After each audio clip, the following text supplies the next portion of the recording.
Good morning. Thank you, God, for your presence. Lord, we pray that as we listen to your word, open our eyes of understanding, O God. Holy Spirit, I need your wisdom. Help me deliver your word with clarity and simplicity, that your people may be able to comprehend and be strengthened, Father God, by your word. And help me, Lord, to return to you all the glory and honor and thanksgiving in Jesus' name. So praise the Lord. Hallelujah. Okay.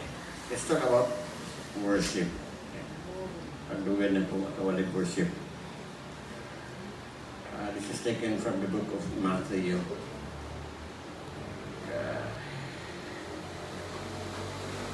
Matthew 26. Again, while Jesus was in Bethany, at the home of Simon the leper, a woman came to him with an alabaster jar of a very expensive perfume and poured it on his head while he sat at the table. But when the disciples saw this, they became irritated and said, "Why this waste? Surely this perfume would have been sold for a high price and the money given to the destitute." But knowing this, Jesus asked them, "Why are you bothering this woman?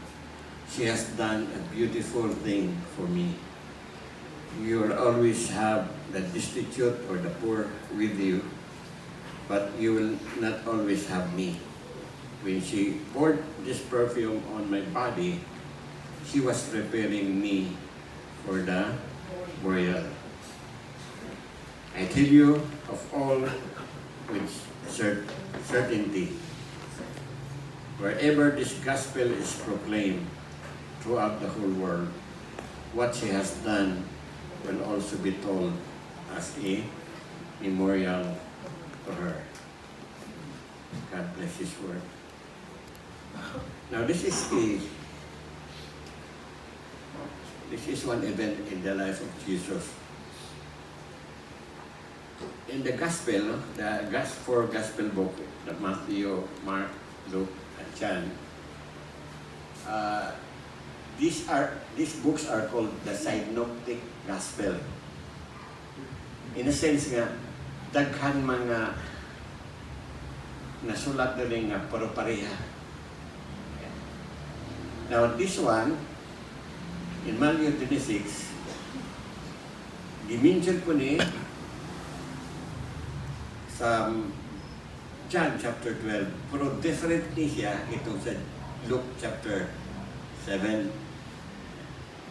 Kaya basig matingala mo, nga naman itong kini atong gibasad, ningon nga ang oil diha sa ulo ni Jesus i-pour out. Okay?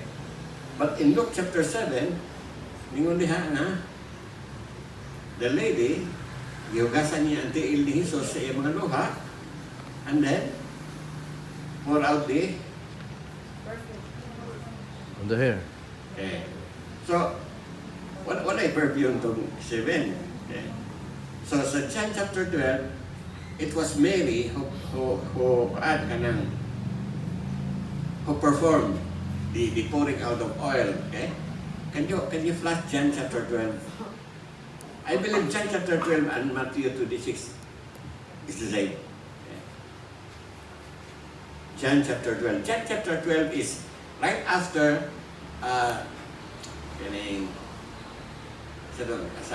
iso na ng Martha, binili si Lazarus. Lazarus, di ba Lazarus was Died. he was brought back to life by Jesus. Okay, and John chapter 11. Then in John chapter 12, it was a form of thanksgiving hosted by the family of Mary, Martha, and Lazarus. Okay, let's read. 6 days before the Passover, Jesus arrived at Bethany. You know what? Bethany is the favorite place of Jesus. He usually go back to Bethany to spend the night. At to siya matulog kanunay sa Bethany. Wala siya, dili siya tigatuan sa Nazareth Okay, o sa Bethlehem. He usually go to the house of Mary and Martha to spend the night. Why?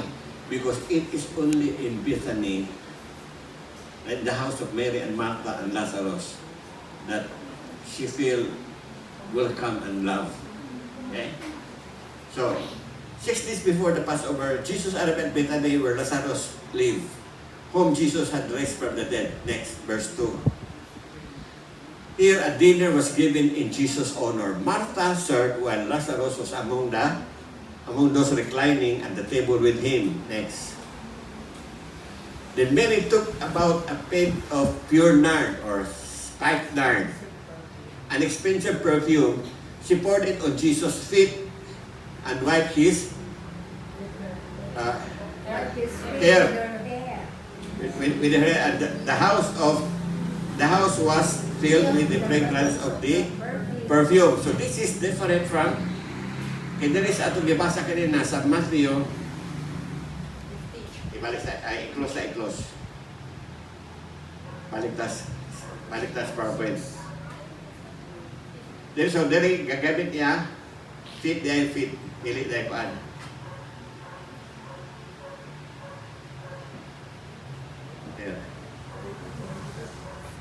She poured it on his head. Okay. Then in Luke chapter 7, ang Luke chapter 7 ay po'y pareha sa dili. John 12. Let's go over sa Matthew, Luke chapter 7.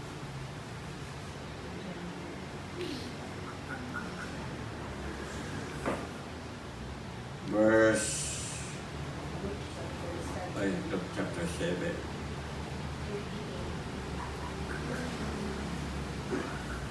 Okay, starting from verse 36. One of the Pharisees asked Jesus to eat a meal with him. So he went to the Pharisee's house and sat down to eat. Ako lisan of laing version, ako lisan of NIV. Okay, the NIV, yung at that, when one of the Pharisees invited Jesus to have dinner with him, he went to the Pharisee's house and reclined at the table.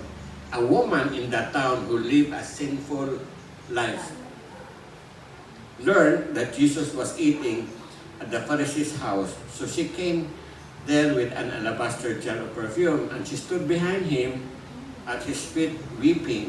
She began to wet his feet with her tears. So the same as, the only thing is, sinful woman ang nakabutang sa Luke. Luke chapter 7, verse 36 at 37, nag-iingon na, a woman in that town who lived a sinful life. That's why a lot of scholars believe that this is referring to Mary Magdalene. Okay. Katong sa John chapter 12, klaro to nga si Mary, the brother of the sister of Lazarus and Martha. Kating sa Matthew 26, unknown. Okay. So maunang sahay dili magkauyon ang mga scholars kay gibutan ni sa Matthew 26, a woman naman. But ang nagka-diferensya, ang oil sa ulo niya gibutang. Okay. So anyway, in spite of that, gadili na ito man-reconcile eh. The fact is, we can learn a lot of lessons. Okay. So here, wala ning undaling nga this woman is sinful. He was just a woman, muli gibutan rin sa Bible. So, niyon ang Bible, there sa King James, there came unto him a woman. So, this is such a powerful phrase because at this time, it was a world dominated by male. Women at that time, mura na sila commodity. Wala, they are not even counted o na-census. Dili apilon ihap ang mga bayi. Even in the Bible, you can see 600,000 men, excluding women and children. Katong feeding sa 5,000. 5,000 men. Wala, i-apil ang women and children. Okay. Another feeding, katong 4,000. The same, 4,000 men. So, women during this time, ang ilang status sa society, medyo sila slalom. Dili pareharon nga natay women's liberation hawod na usahay ng mga bayi kaysa dati. But in the Bible, it was an era where men dominated the society. So this act of worship sa babae was really amazing and I would say unbelievable because she broke a lot of protocols. She broke a lot of mga cultural barriers between the woman and the society. So what are the lessons that we can learn from this woman pag-abot sa worship? Okay? Are you a worshiper? Amen. Are you sure? Okay, get yourself.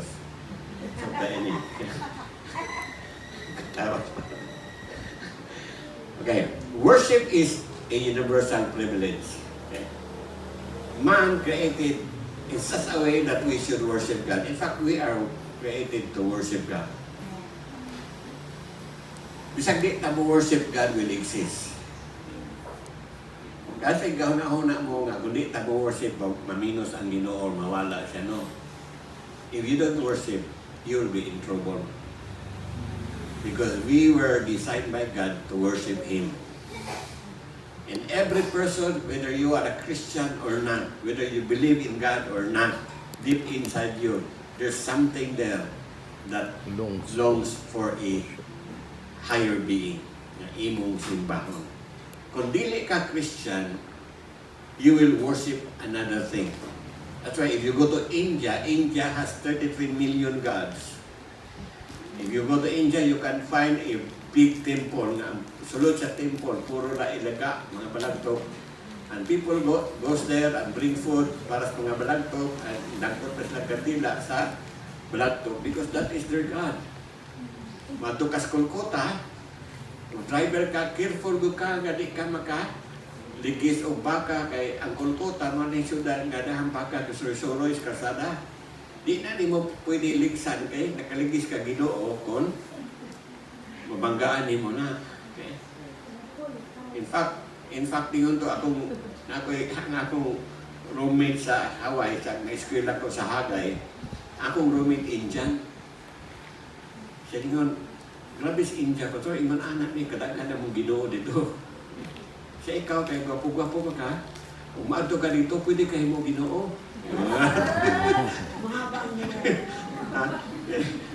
Lain-lain ni Indian. Ang tao, dili siya kailas tinuod ng Ginoo, worship na siya lain. O dili mo gani mo worship butiki o ilaga, basta worship mo kwarta. That's why God said you cannot what? Serve God and Mammon. Okay? So, man was created by God and designed by God to worship Him. So this is a privilege to everyone. Gender doesn't matter. Okay? Age doesn't matter. Okay? Social standing doesn't matter. Mapubre magkagbatato, you have to worship something. Okay? So, worship is an opportunity given by God to everyone. That's why the Bible said, let everything that has breath praise the Lord. Praise the Lord. Okay. Let everything that has breath praise the Lord. Okay. So, next, worship cost us something. Now, the Bible said, a woman came to him with an alabaster jar of very expensive perfume and poured it on his head while he sat at the table. Now, I made a research about the spikenard perfume. According to my research, spikenard perfume in the Middle East can be considered as a fortune. Okay? Some parents, mga matay sila, ang ilang ibilin nga, bahandi silang anak, spikenard perfume. Because it is very, very expensive. Mura kang naka-eridirong pila ka hektaryang yuta. And this is the perfume that this woman used to worship Jesus. Okay? That's why King David said, I will not offer anything that cost me nothing. Okay. In Chronicles 21:24, I will not offer anything that cost me nothing. Okay. This is the time when David sinned against the Lord. Okay. David did a census sa iyang mga army. Pila ka buong iyang army, no? Pila ka buong ilang archer, no? It seems that David put his trust on his army and no longer on God. And God was so angry. That's why gipadaan o plague ang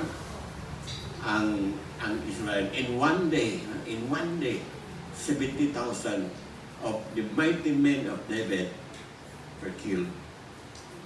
And David pleaded to the Lord.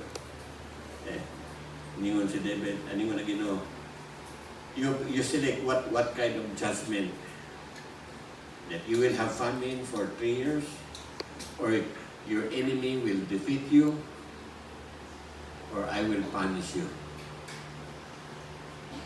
Kasi pipili ni David. Sa tulo nga di-propose sa Ginoo, pagpili David sa angay kong buhaton nimo na butom mo tulog tuig, maperdi mo sa inyong kaaway, or I will judge you, I will punish you. Kung sa tubag ni David,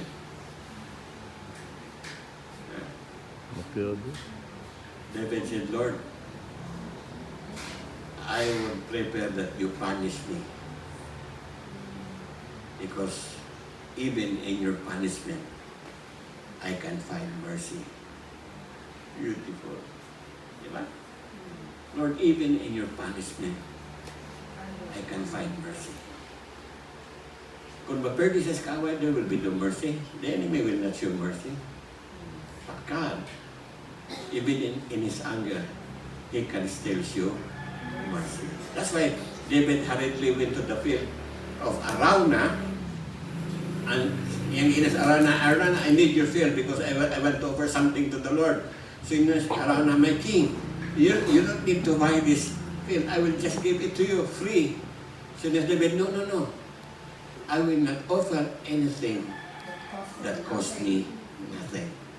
Muna istorya ini. Okay? True worship will require you to offer your Isaac. Your Isaac could be anything that is so precious to you. Anything, it could be your job, it could be your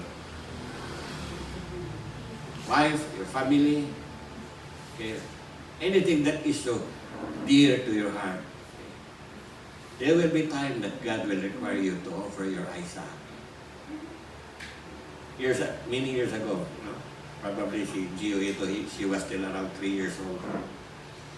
I was in Clarin, Bohol because I was invited to speak in the provincial youth camp sa Bohol. So with me, tulo may ka-speaker, ako, si Pastor Emilio, o si Pastor Boy Baldomaro of Tondo. Okay? Pastor Boy Baldomaro is a popular pastor in Manila. He is a songwriter, a composer, anointed. He was the one who handled the first session, and then ako ang second. So pag pamayan ako, hapit na maman si Pastor Boy, nisulod ko sa gym. Puno kayong young people from gym. And then nakita ko Pastor Boy. Si Pastor George, dali pagod. Tagalog, halika ako. Meron ka bang anak na lalaki? Kung meron, pastor, isa. Sige. Tayo ka dito. Ikaw si Abraham, ako si Lord. Wala, patay na ni. Ipalo na ko gusto sunod. Lalo kitingog sa pastor mo I want you to offer your son as a burnt offering. Wag ko kaabris akong ba ito. Saan ko paningkamot o sulti? Di ko kasulti. Hilak ng gusto bangan ba? I could imagine Abraham ba? Bila katuig hinulat ni Abraham ni Isaac. Kanya, inon nas Ginoo, I want you to offer him as a burnt offering. And in our life, there will be times that as an act of worship, God will demand from you your Isaac. Are you ready for that? May tawo. Are you ready for that?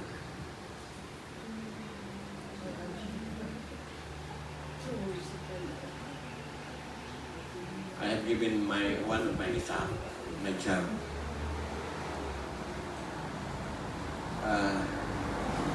My job in the bank before was really unique. In a sense nga, ako rin taga-bangko nga, I am only allowed to have office only on Monday. Bawal na ako nga magpuyo sa bangko from Tuesday to Friday. I have to travel. Anywhere nga gusto na ko, I have to travel, do seminars, follow up, meeting with rural bankers and mga cooperatives. Ang motodagan na suya sa akong trabaho kay kasi binili ganahan na ng Lunes sa report niya. Pagka-parties, bahala na kakasa ka punta. Niya inon pa kasi imong presidente, bawal mo ka og karinderya. Sa bahala ka tukat mahal nga hotel, basta na ray resibo, dito kaon, ayaw ka og karinderya, ayaw pagkaalawi ang bangko. Kasi nagdi ganahan na. Okay. So, karon inarong year-end di siya giganahan mo resign nga among Christmas bonus ito tagutlo ka bulan na sweldo. Niya 2 days before sa Christmas na napoy cash gift. I mean, wala ganahan mo resign na ng trabaho Ay, takay ko ba ako resign? Multimillionaire na galing ko kay kung tanay ko sa mga kauban, pang-retire na sila pa. Kumplay mo nakuha, retirement. Tony, may gulaman ka. Di ba ako tapat langit, kulong-lahon pa. Well, anyway, that was one of my Isaac. Okay. It was not easy. It was not easy. So, in our life, God will demand something to prove whether you worship Him or not. Okay? So when you worship God, you offer the most precious thing you have to God. Okay? Next, in worship, something must be poured out. If you want to worship God, you have to pour out what is inside. You can't worship God silently. Because worship is always manifested in action. So, ningon diri ang verse 7. A woman came to him with an alabaster jar, a very expensive perfume, and poured it on his head while he sat on the table. See, this alabaster jar or kining spikenard perfume, the fact that it is very expensive because ang iyang kahumot, it will last for weeks. Basta pa kung maligo ka, naragat mo ng baho. Dili mawala. Basta pagpadington ka, humot na gihapon. And now, imagine this incident happened before Christ was crucified. Just few days before he was crucified. So when he was hanging on the cross, Jesus can smell the spikenard perfume. He was in great pain. Kaya lisod siya ginawa. And in order for him nga, makaginawa siya, manukod siya sa tiil. Pagtukod sa tiil, sakit kayo natin. Gilan siya gusto yung tiil. But he could still smell the perfume. And probably, just probably, every time Jesus will take a deep breath in the midst of his pain, he could smell the spikenard perfume. And probably Jesus said, I need to complete this sacrifice because somebody worship me.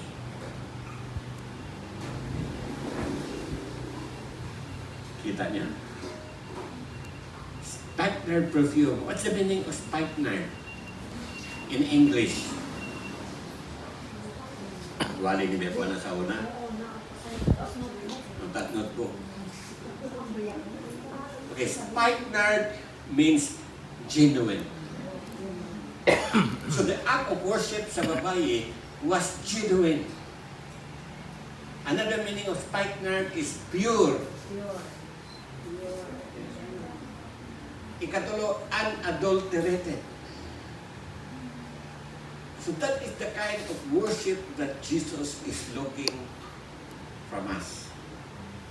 Worship that is genuine, a worship that is pure, a worship that is unadulterated. See, the woman offered such kind of worship. She poured it on Jesus. The worship flows from you. That's why worship must be poured out. Worship starts from you. Listen to this. Worship does not begin at this pulpit area. Worship does not begin with the worship team. Worship does not begin with the worship leader. Worship starts in you. That's why wala kasabot ng uban na mingon, wa man ko na-bless sa worship. Wa ka na-bless kay wa man ka nag-worship. What are you doing? Are you saying that the worship team will worship for you? At so wala ka na-bless? No. Ang trabaho sa worship team, igo na sila mutabang na to. Na makasunod tas atmosphere sa worship. Okay? And we will begin to pour out everything that is in our hearts before God. So do not blame the worship team and the worship leader kung wala ka na-bless. Because of the fact, you fail to worship God. Okay? Amen ba? Amen. And number 4. True worshiper are not ashamed to show their affection to the Father. Okay? True worshippers are not ashamed to show their affection to the Father. That's why the Bible said, poured it on his head while he sat at the table. Si David, no. Because right now, sa Facebook, pirming tiridahan ng mga way of worship sa uban. Okay? Anong way of worship sa Pentecostal, dili ko no holy. Ga-dishonor ko na sa Ginoo kay kasayaw-sayaw, galukso-lukso. Okay? But let's read the Bible. O siya na ihimo ni David siya nang nag-worship siya sa Ginoo. Okay. Ningon dere. David, wearing a linen ephod, danced before the Lord with all his might. Okay. Kung further ana, nakitaan siya siyang asawa na si Michael, ningon ang Biblia, Michael saw David jumping and dancing before the Lord. Yung wala nakauyon si Michael. Yung isaway yung bana. Because in some other translation, ningon ang ubang translation, David danced like a mad dog. Isayaw si David at tubangan sa Ginoo nga murag irong buang. And to others, these actions are not acceptable. But that is what is written in the Bible. Muna ni sa Lord sa Biblia. Nagtuyog si David, yung murang irong buang. You know what? Worship is not for this man who criticize. Worship is for God. Okay. What is not acceptable to them is acceptable to the Lord, because that is what the Bible says. Okay. Dance with all your mind. Okay. We worship God with our emotions. That's the reason why God has given us emotions, so that we can worship using our emotion. We laugh, we cry, we shout. Okay. Joyful sa fight, because of the emotion given by God that we can use for worship. Okay. So David wearing an ephod, meaning gihukas ni David ang iyang kingly garment kung nagtapis na lang siya. You could just imagine as somebody here magtapis na lang, hindi mag-worship. Bahag na lang. Magbahag na lang ba? And that is what David did before God. Yang gihubo, yung kingly garment, nagtapis na lang siya. I don't know, kung siya yung gitapis. Hindi ba ito alya? Basta kayo nagtapis. Okay. And he danced like a mad dog. Okay. So, true worshipers are not people pleasers. Okay. True worshipers are not other-centered. Dili sila concerned kung sa isulti sa one. What they are more concerned is ang Ginoo. Whether this is pleasing before God. I remember I was reading the testimony of Dr. Jack Hayford. He was one of my favorite, pastor. He was the international president of the Foursquare Gospel. He has written 400 plus songs. And one of his favorite songs written was Majesty. Majesty, worship His Majesty unto Jesus. Kanung naman sana mag-worship tana, yan diya pa si Sipi, o pag-blow sa trumpet ni Sipi, manaog ng langit. Jack Hayford was the one who composed that. And when he was doing devotional sa iyang office one morning, God told him to worship Him with all his might and with all his strength. Just like what David said. Jack Hayford naglisod siya because at that time nangabot na iyang mga staff. Iyang sekretary, iyang mga staff sa opisina nangabot na. And there were other church leaders nangabot po kay na meeting. And that was the time that God told Jack Hayford nga, sayaw at tubangan ako. Nawalay sayaw, nawalay sana. Walay pugong-pugong ba. So si Jack Hayford, yang ihubo yung Amerikana, pwede hubo yung Katonis. Yan ang Amerikaya yung ihubo. Yung long sleeve. And then, she danced in the middle of the sanctuary like a mad dog. Siga ko ng mata siya mga mga staff. O yung mga leaders galantag yung naunsap na mo pastor. Nabuang na rin eh. Grabe to si Jack Hayford. Okay. So, genuine worshipers are not people pleasure. They don't care what other people will say. Okay. What they are after is God will be pleased with their worship. Amen? Okay. True worship is intimidating to non-worshipers. But when the disciples saw this, they became irritated. True worshiper will always offend the non-worshiper. Katong sa John chapter 12, same thing happened. na inireklamo nga yung kusik-kusik ka na ng perfume na may paipalit ng pagkaon para sa mga pobre. Because the presence of one genuine worshiper will change the atmosphere of that place. And it will stir up the spirit of the non-worshiper. So, din ang mga disciple, they become irritated. Okay. Sa bihimo sa babae. Okay. He has grown to a place of worship that the disciple wa pa maabot nila. So ang babae, she was able to level up her worship that the disciple, diri pa sila, wala pa kaabot.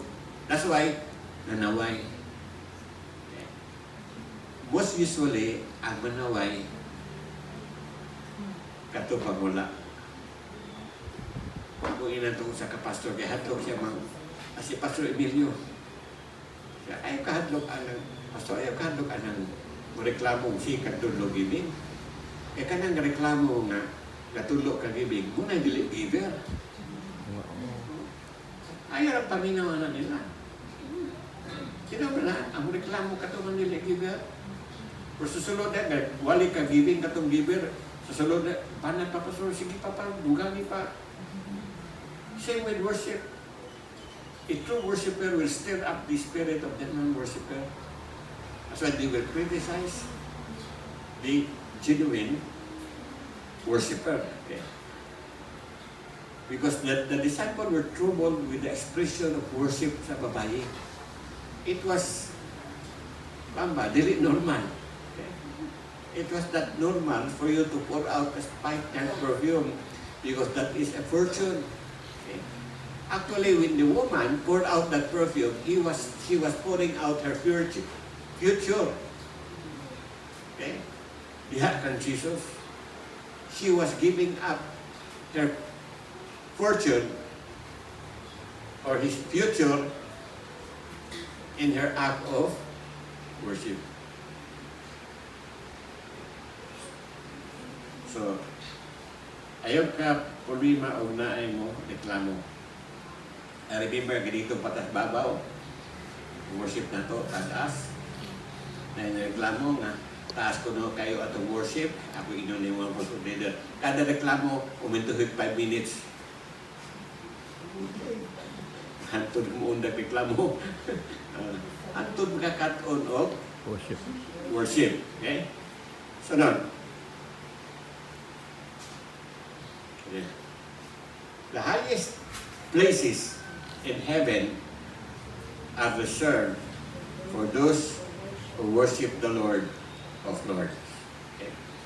But knowing this, Jesus asked them, "Why are you bothering the woman? She has done a beautiful thing for me." When was the last time that you did something beautiful for God? In fact, sa ato pa nga term, sa present term pa nato ni si Jesus, na-overwhelm siya sa act of worship sa babae. It was so unconventional, unnatural. Okay?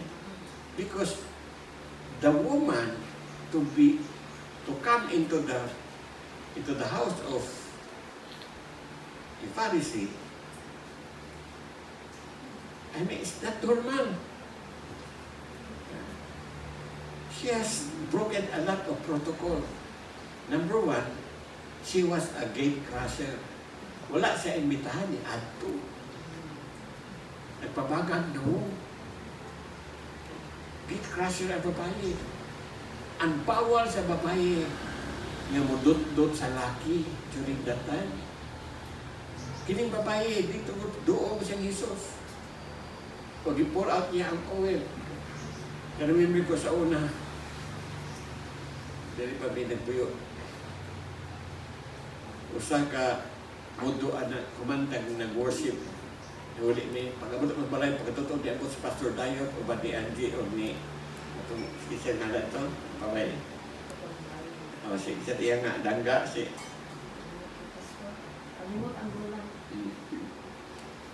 Siya pastor di ask ko kay na siya prophetic word para nino. Kasi kaya sabi na nga prophetic word. Inilingkod ko. Idoon tong bayan ako. Iya kong gilihan. Uy, kinita lang. Nagpanom din siya sa botilyang oil. Iyam nag-disog buko sa kong ulo. Nag-apong bagong t-shirt. Di na makustan. Gagkaligo kong oil. Asa man to? Di really siya prophetic word. Coconut oil to? Oh. Mahal man lubi. Walay perfume. Ipapisa siya. Okay. So marami ni babae. Iyang ay man ni ka Jesus kay humot. Katong ako kay mahal man lubi. Oh. Wala mo ko ito mga tigulang may tawag nga sa nabukas iyo. Buong taon namin, yung mga lubi. Galikas pa. Oh. Karang Ay, puno na lang. Jesus kay humot kayo. So din ang babae, she has done a beautiful thing for Jesus. Manabutan na ko ninyo, when was the last time that you did something beautiful for Jesus?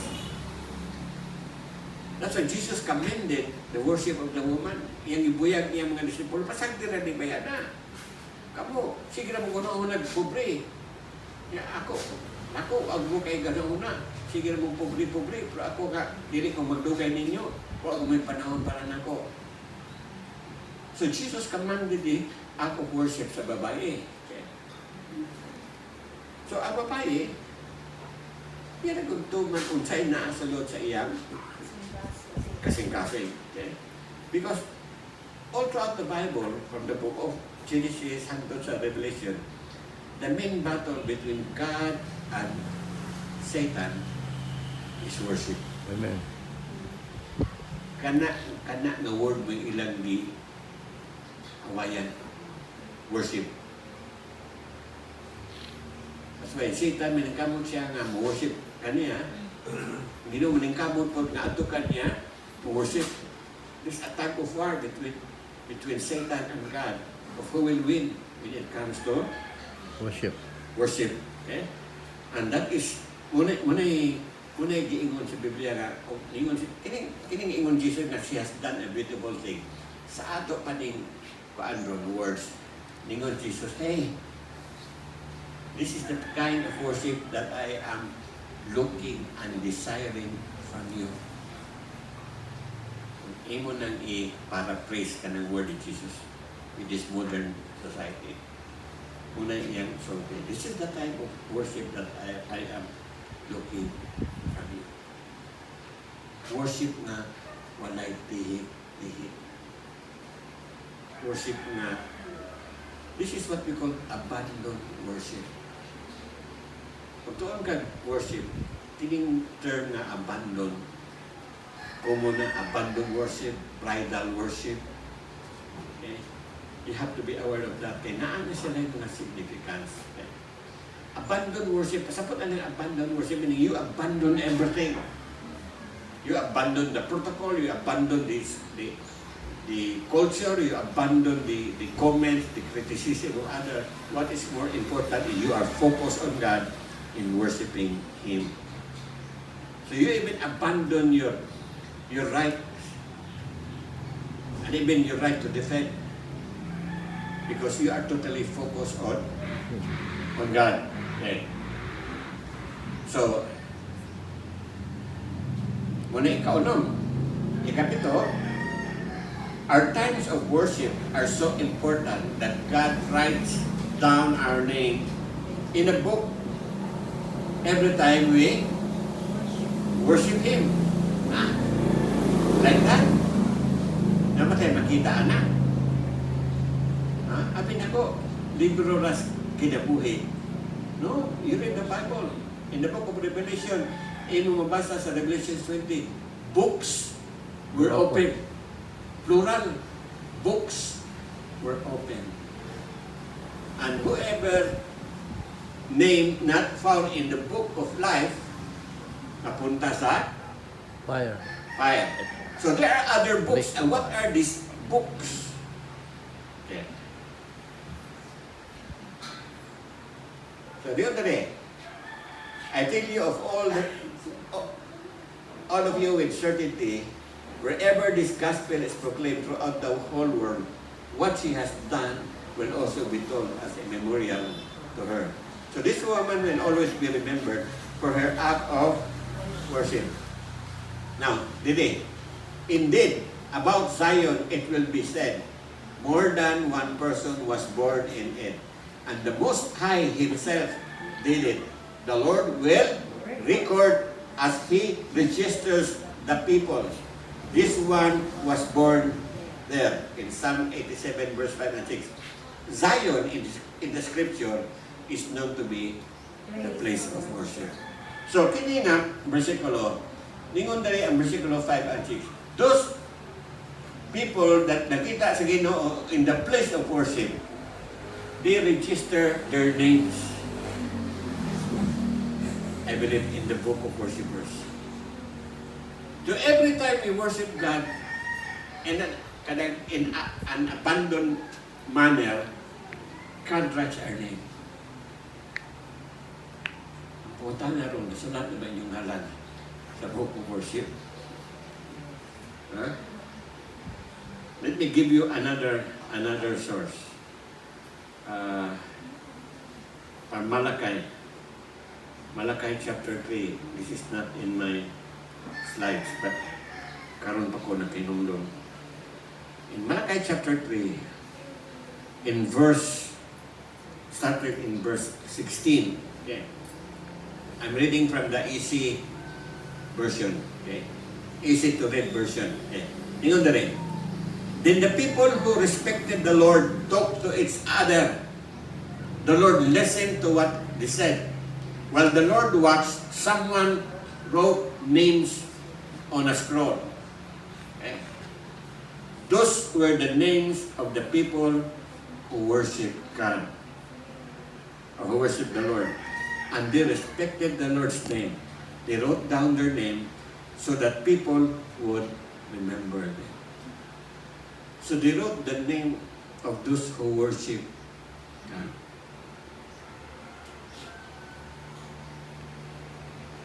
Are you sure that your name is written? Amen? Last, abandon worship.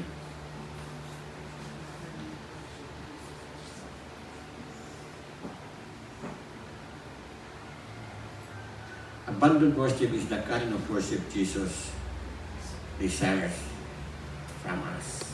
Okay? So I tell you the truth, I tell you of all with certainty, wherever this gospel is proclaimed throughout the whole world, what she has done will also be told as a memorial to her. Actually, Jesus is actually saying, hey, this is the kind of worship that I am looking and desiring of you. Nantawa na. It seems that the worship of the woman was at par with preaching the gospel. Amen. Murag kalibil sa gospel ang abandoned worship sa woman. Na naman, ni Jesus, wherever this gospel is preached, her name, her act of worship will be remembered.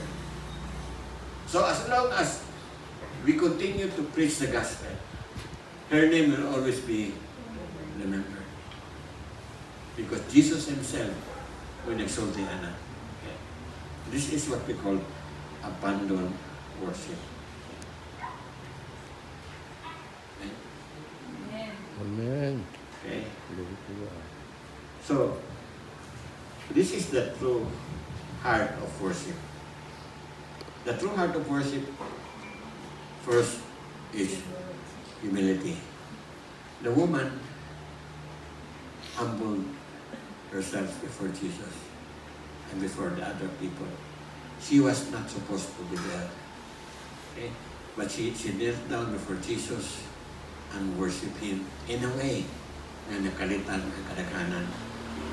And then, emotion. She was so expressive with her emotion in worshiping Jesus.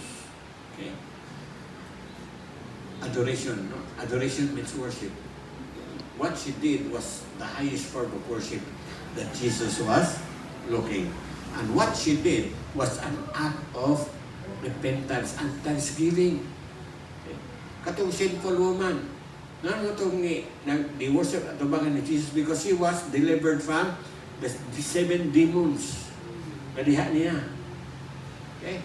And out of repentance and thanksgiving, iyang gipangita si Jesus and poured out that oil. Yugasan niyang tiil ni Jesus iyang mga luha, itapos iyang buhok. Okay? That was an act of worship and an act of thanksgiving for what Jesus has done to that woman. Okay? So, kumusta man din yung worship? Is it an act of repentance at the same time an act of worship or thanksgiving? You know what? The book of Psalms can be summed up in 3 words. Praise, worship, thanksgiving. That 3 words stand out in the entire book of Psalms.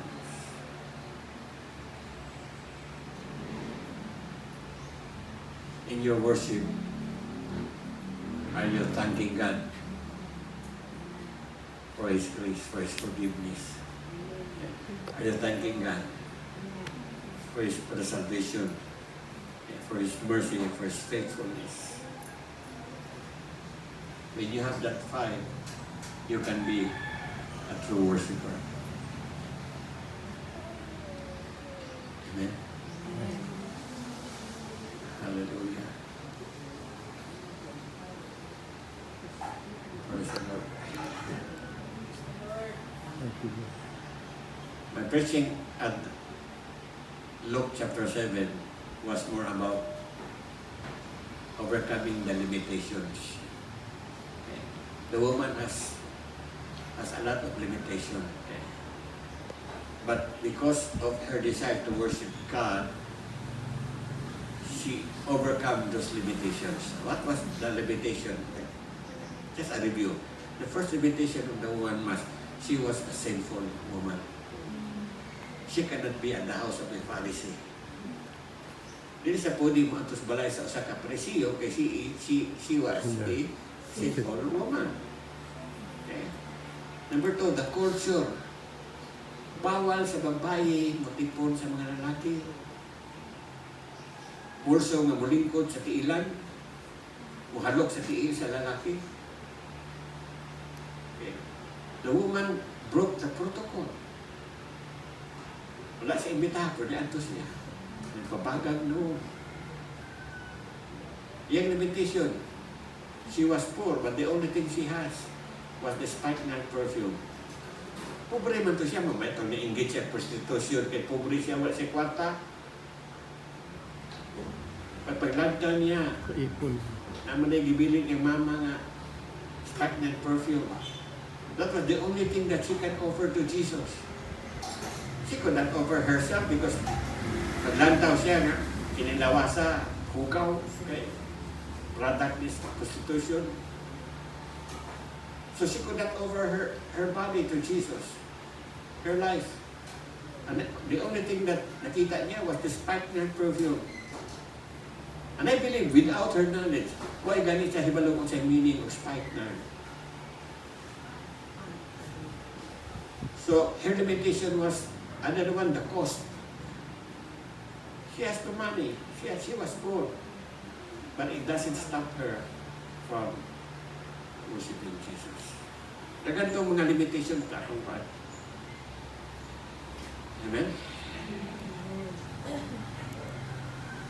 Are you a worshiper?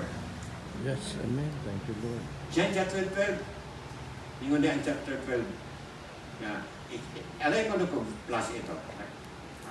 Mangkuha tag lesson. John chapter 12, verse number Jan. Wala tayo na. John. 12, 1, sa 3. Verse 3. Mary took a pint of perfume. Next, verse 4. But one of his disciples, Judas Iscariot, who was later to be betrayed, he objected. Okay. Kano man ni object si Judas? Because there was one true worshiper. When Mary worshiped Jesus and poured out that Quran, what happened? You know what happened? It changed the atmosphere. Nanghumot. When one act of true worship in any given church, it will always change the atmosphere of the church. And it will expose the non-worshipper. Non-worshiper. That's why the pure act of worship ni Mary exposed the spirit of non-worshipper ni Judas.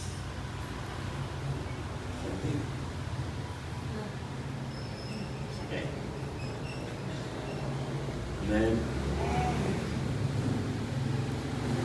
so let's go back to the place of worship. That your name will be written in the books. Father Lord, I thank you, God, for your word. Thank you, God, for reminding us that you created us to worship you. Father Lord, help us to go back to the place of worship. Help us, God, that by your grace, we will be able to become like that woman, Lord, who offered to you an act of abandoned worship. Worship that is so pleasing before you, God. And worship that you have been looking and desiring from us. So Lord, I pray in the name of Jesus, you bless each one of us, to those people who decide to move into the higher level of worship. God, I pray that you will allow them, Father God. Because worship, Lord, starts within us. Other people cannot worship for us. We should be the one who will worship you. Thank you, Father God, that you desire our worship and help us fulfill your desire. As we offer to you our life of worship. Thank you, Father God. You continue to bless each one of us. In Jesus' name we pray. Amen. Hallelujah. Any announcement?